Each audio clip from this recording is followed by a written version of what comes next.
All the articles you have come to love in Equus magazine are now available in this podcast, Equus on Audio. Each article is released as its own separate episode to make them quick and easy to listen to. Search Equus on Audio to subscribe on your favorite podcast player, and you'll never miss an article. Not all probiotics are created equal. New Purina Systemic Supplement remains live and active after the pelleting process and throughout the digestive system, making it all the way to the hind gut. Systemic was designed to support normal recovery after exercise and occasional gastrointestinal stress. Whether you're using a probiotic now or not, it's time to use a live and active supplement from a name you trust. Visit mq.purinamills.com to try Purina Systemic Probiotic Supplement today.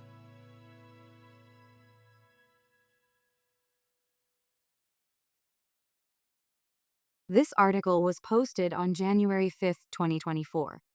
It was written by Christine Barakat and is titled What Science Says About Ear Covers for Horses.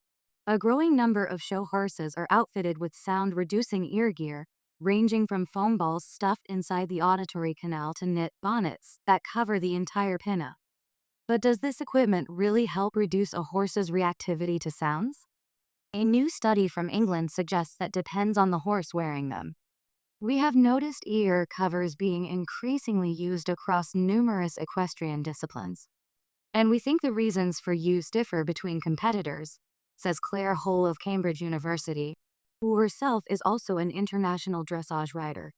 Although this was not explicitly researched as part of this study, ad hoc conversations with riders throughout data collection suggested noise-damping ear covers were used if their horse appeared to react more sensitively to sound. She adds that evidence-based research into the utility of these ear covers is important to ensure that, as riders and horse owners, we can maximize welfare whilst also optimizing performance in equestrian sport. To investigate the efficacy of bonnet-style fabric ear covers in damping noise, the researchers chose 18 horses regularly ridden in competitions wearing this type of ear gear. The horses were randomly exposed to 5 different sounds: applause, hoofbeats at a trot, music, a whinny, and feed being poured into a bucket in a controlled environment, both wearing ear covers and without them. The researchers monitored each horse's behavior in reaction to the sounds as well as their physiological responses, such as heart rate. The data showed that there were observable differences in each individual's responses to different sounds, and ear covers had an effect on these responses for some horses. Interestingly, the sound of grain being poured into a bucket evoked statistically significant differences in heart rate among all the horses, whether they were wearing ear covers or not.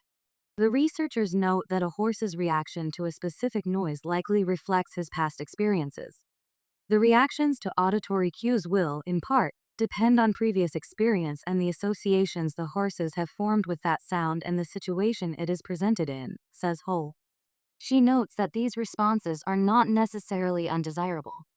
Auditory signals could have an enhancing effect on some horses during competition. For example, applause as a horse enters the arena, as often happens in international show jumping events, may improve the performance as the auditory cue signals to prepare to jump the round. That said, adds Hull, this is not the case for all horses. The use of noise-damping ear covers could provide a way of reducing stress for those who react adversely to some auditory cues. If you know a particular noise is distracting to your horse, ear covers may be worth a try, Hull says. In addition to the overall reduction in heart rate and behavioral responses, some horses showed particularly significant reductions, especially in behavioral responses, suggesting that noise-dampening ear covers could hold utility in competition environments.